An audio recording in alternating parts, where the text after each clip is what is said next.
Commander Zixtel of the Galactic Hegemony's elite Razorclaw unit crouched in the dense undergrowth of Vesperia 9, his 6 gold eyes scanning the surrounding jungle.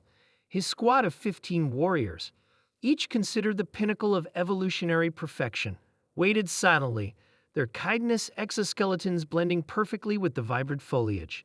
They had tracked the human research team for 3 standard cycles now, observing from a distance. Status report. Zixtel whispered into his neural comm. All targets remain in their base camp, replied Sub-Commander Kree. The humans appear to be preparing for another excursion. Zixtel clicked his mandibles thoughtfully. The Hegemony Council had sent his team to assess these creatures from what they classified as a Class 5 death world. Initial reports indicated humans were fragile, furless, and lacking natural weapons. Yet somehow, they had established an outpost in one of the most dangerous jungles in the sector, a jungle that had claimed 6 hegemony expeditions already. We will observe their methods, Zixtel decided, then determine if they pose a threat. At dawn, 4 humans emerged from their camp. 2 males, 2 females, all dressed in what appeared to be simple cloth coverings. No exoskeletons, no environmental suits, just thin layers of fabric and small packs. They are suicidal, Sub-Commander Kree hissed. The atmospheric toxins alone showed. Yet they breathe freely, Zixtel interrupted. Follow, but maintain distance. The Razorclaws, engineered for stealth and combat in any environment, move like shadows through the jungle. Yet keeping pace with the humans proved unexpectedly challenging.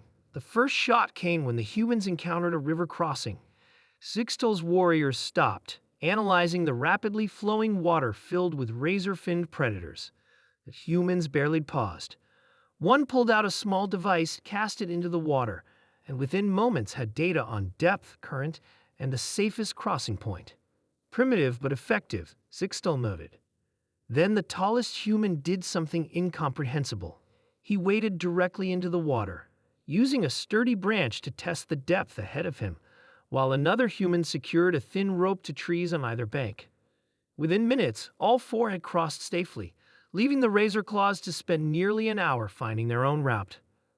By midday, the temperature had risen to levels that should have caused heat stroke in most carbon-based life forms. The aliens watched in disbelief as the humans simply removed outer layers of clothing, applied some substance to their exposed skin, and continued forward. Their biochemistry must be extraordinary, the unit's scientist Vexra whispered. Their cooling system works through exposed skin. When rain began to fall, acidic droplets that hissed against the Razorclaws' protective armor, the humans simply pulled waterproof coverings from their small packs and continued without breaking stride. The true revelation came as dusk approached. The jungle of Vesperia 9 became exponentially more dangerous after dark, with predators that hunted through thermal detection and sound waves. The Razorclaws prepared their defensive perimeter, deploying energy shields and motion sensors. The humans, meanwhile, found a small clearing. Working together with practiced efficiency, they cleared the ground, gathered specific plants and wood, and established what Zixtel recognized as a primitive camp. One human struck small stones together, creating sparks that ignited a controlled fire. They created fire. Vexra's voice trembled with shock, deliberately. Fire attracts predators, Sub-Commander Kree argued. No. Zixtel realized, watching as local creatures began giving the human camp a wide berth. Fire repels them. The humans worked methodically, setting alarms made of hanging objects that would rattle if disturbed, creating elevated sleeping platforms, and even treating their water using nothing but heat and a filtration system made from layers of cloth and charcoal. When darkness fell completely, bioluminescent predators began their hunting cycles, yet none approached the human camp. The Razorclaws watched throughout the night as the humans rotated guard duty, maintaining their fire and resting comfortably despite the screams of hunting predators that echoed through the jungle. At dawn, Zixtel made his decision. He stepped from cover, approaching the human camp openly. His warriors followed, weapons lowered but ready. The humans spotted them immediately. Rather than showing fear, they simply stood, their hands moving to small devices on their belts. Greetings, Zixtel said through his translator. We have been observing. The leave human, a female with dark skin and eyes that reflected the morning light, nodded. We know. You've been following since we left base camp. Zixtel's mandibles clicked in surprise. You detected us? The human's mouth curved upward. No offense, but your team makes a lot of noise, and you leave distinct tracks. Impossible. We are the finest warriors of the hegemony. Another human, a male with facial hair, laughed.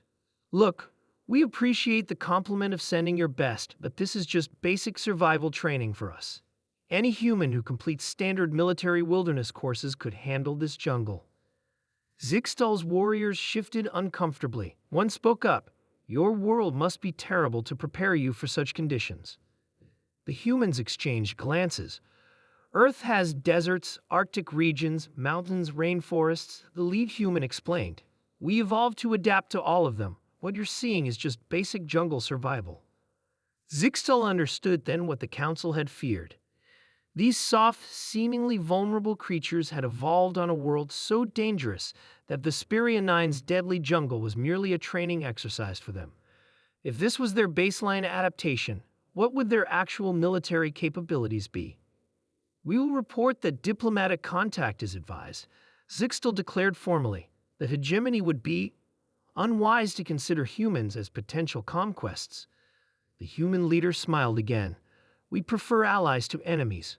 Perhaps you'd like to join us for breakfast? We could teach you a few survival tricks. As his warriors watched in mixed horror and fascination, Zixtel did something unprecedented in Razorclaw history. He accepted help from a species from a deaf world.